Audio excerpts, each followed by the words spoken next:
না, আমি যতটুকু জানি বিশ্বকাপ টিম তো দিয়ে দিয়েছে, আমি তাই জানি। বাট এভাবেই ফিরে আসতে হয়, যেভাবে বারবার ফিরে আসেন নাজমুল হোসেন শান্ত। 1 বছর ধরে টি-20 দলের ভাবনায় নেই শান্ত। ওডিআই ও টেস্ট ফরম্যাটের নিয়মিত মুখ, তবে টি-20তে নেই অনেক দিন। সংক্ষিপ্ত ফরম্যাটের হয়ে শেষ ম্যাচ খেলেছেন গত বছর মে মাসে। বিপিএল এর আগেও বিশ্বকাপের ভাবনায় ছিলেন না তিনি, অথচ এবারের বিপিএল এর প্রথম ম্যাচেই সেঞ্চুরি করে তাক লাগিয়ে দেন সবাইকে। এরপর খেলেছেন ধারাবাহিক কিছু ম্যাচ। রবিবার তো রংপুরের বিপক্ষে 42 বলে 76 রানের ইনিংসই বিশ্বকাপের ভাবনা এনেছে রাজশাহীর অধিনায়ক নাজমুল হোসেন শান্তকে।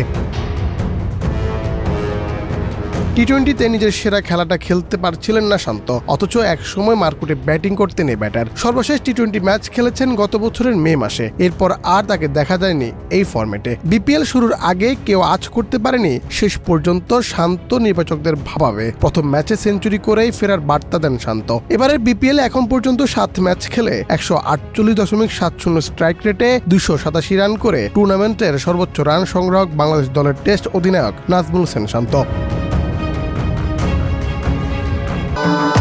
ভবিষ্যৎ হোক নিরাপদ, বিনিয়োগ হোক বিশ্বস্ত, আর আমার পছন্দ সল্ট বে। ওয়েলকাম টু সল্ট বে। এমন পারফরম্যান্স করে বিশ্বকাপ নিয়ে কি ভাবছেন শান্ত?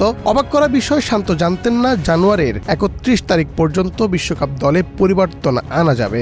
না, আমি যতটুকু জানি বিশ্বকাপ টিম তো দিয়ে দিয়েছে, আমি তাই জানি। বাট সেটা তো আসলে আমি মানে এটা নিয়ে আমি চিন্তাও করিনি। আমার মূল ফোকাস যে আমি কিভাবে আমি প্রতিদিন ইম্প্যাক্ট রাখতে পারি। আর আমার কাছে মনে হয় যে স্টিল নট এনাফ। আমি যেভাবে ব্যাটিং করেছি এখানে আরও সুযোগ আছে। আমি চেষ্টা করব নেক্সট ম্যাচে যদি আবার সুযোগ পাই আবার দলের উপর ইম্প্যাক্ট রাখার। সিলেকশন আসলে আমার কন্ট্রোলে নাই।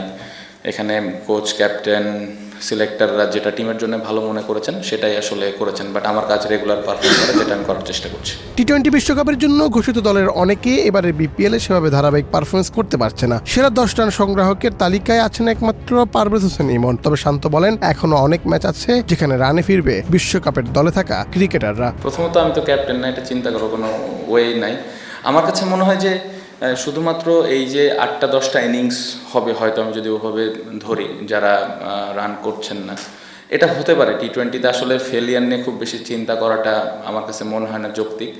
দেখবেন যে একটা ভালো ইনিংস আবার ওই কনফিডেন্সটা ফেরত আনবে। সো যারা রান করছে না তাদের উপরে ওই বিশ্বাসটা আমার মনে হয় যে যারা টিম ম্যানেজমেন্টে আছেন তারা রেখেছেন, এবং আমার মনে হয় না এটা নিয়ে খুব বেশি চিন্তার কোনো কারণ আছে। কারণ টি-20তে ফেলিয়ার আসবে।